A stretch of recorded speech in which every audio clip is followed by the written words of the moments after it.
wake up, you're the first thing on my mind. You're my sunshine. You make hello everyone, তোমরা সবাই কেমন আছো? তোমরা হয়তো অন্যদের ভিডিওসে acrylic painting, water colour painting দেখতে পারো, বাট আজকে আমি করব অয়েল প্যাস্টেল দিয়ে পেইন্টিং। ফার্স্টে আমি নিজের বানানো ক্যানভাস নিছি অ্যান্ড এই কালারগুলো নিছি অ্যান্ড এখানে আমি কালারগুলোকে ভালো করে ক্লিন করে নিব। আর ভাই আমি আমার কাছে একটা টিস্যু পর্যন্ত নাই, তার জন্য এখানে আমি একটা কাপড় নিয়ে নিছি অ্যান্ড রঙগুলোকে ভালো করে ক্লিন করে নিতেছি। এখানে ফার্স্টে স্কাই ব্লু কালারটা নিছি। এই স্কাই ব্লু কালারটা দিয়ে আমি উপর থেকে কালার করা শুরু করব। তোমরা একটু দেখলেই বুঝতে পারবা। এইখানে আমি নতুন ইউটিউব চ্যানেল খুলছি নিও, অ্যান্ড তোমরা একটু দেখো, ভালো লাগলে লাইক করে দিও ভিডিওটা, অ্যান্ড নতুন হলে সাবস্ক্রাইব করে দাও। অবশ্যই নতুন হবা, কারণ আমার চ্যানেলে বেশি সাবস্ক্রাইব নাই অ্যান্ড আমার ভিডিওতে বেশি ভিউ হয়ও না। আর এখানে আমার গলাটা কেমনটা লাগতেছে, আমি কালকে রাত্রে ঘুমাই নাই। রোজার মাসে আমার অবস্থা অনেক খারাপ, আর পড়াশোনা যে এত চাপ, ঘুমানোর কথা তো আমি বাদই দিলাম। আর এখানে আমি কি আজ এটা বক করতেছি।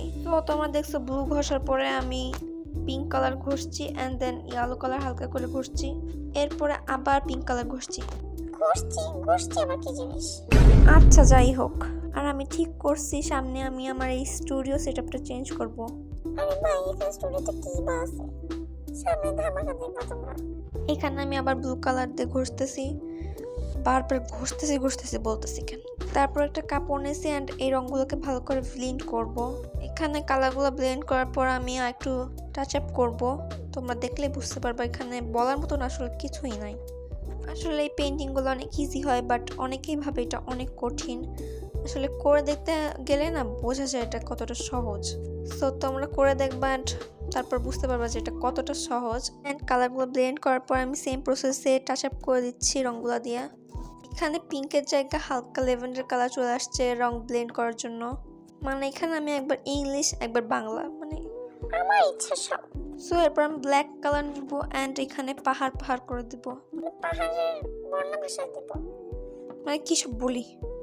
এখানে কালার দিয়ে ভালো করে ব্লেন্ড করতে হবে, এখানে কোনো রকম কাপড় ইউজ করা যাবে না। তোমরা দেখলেই বুঝতে পারবে আমি কি করে করতেছি। এখানে যে কখন ওয়াল হ্যাঙ্গিংটা পড়ে গেছে আমি টেরও পাই নাই।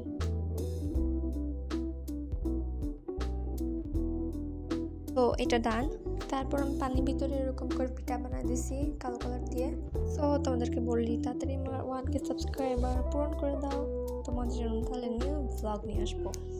মানে ছোট মুখে একটু বড় কথা। আর এখানে আমি যেগুলো করতেছি না সেগুলো পরে আমি ফুল ক্লিন করে দিব, কারণ এটা খুব বিশ্রী হয়ে যায়।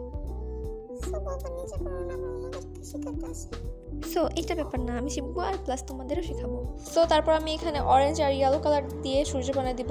আর ভাই দেখো এখানে কত বড় পোপট হয়ে গেছে, কেমন বিশ্রী লাগছে না, বাট লাস্টে অনেক জোস লাগবে কিন্তু। আর এখানে যাতে বোঝা যাচ্ছে যে পানির ভিতরে সূর্য একটা আলো পড়ছে, তার জন্য আমি এখানে কমলা হলুদ কালার দিয়ে একটা কম্বিনেশন করে এখানে একটা কালার করে দিতেছি। আর এখানে হোয়াইট কালার দিয়ে একটু রোশনিটা একটু বোঝানোর চেষ্টা করেছি বেশি ভালো করে। আজকে পেইন্ট করার সময় একটু নার্ভাস লাগছিল, মানে বুঝতেছিলাম যে কি করব। আমার এখানে ভিডিওর পরে বেশি মন ছিল, আর এখানে তাই জন্য একটু বেশি পোপাট হয়ে যাচ্ছিল, মানে আমার সাথে সবসময় এরকমই হয় ভাই। আর এখানে একটু আকাশে কালো পাখি উড়াই দিচ্ছি আমি, মানে ব্ল্যাক কালার দিয়ে একটু পাখিটা আঁকে নিচ্ছি। এরপরে এই পাথরগুলোতে আমি হোয়াইট কালার দিয়েছি যাতে চিকচিক মনে হয় আসল পাথর। এখানে একটু টাচ আপ করে নিই, বা এটা সম্পূর্ণটা নিজের হাতে। তারপরে এখানে আমি মেঘ বানাইতেছিলাম। এখানে আমি আকাশে মেঘ বানাইতে হোয়াইট কালার আর অ্যাশ কালার ইউজ করছি, তোমরা দেখলে বুঝতে পারবা।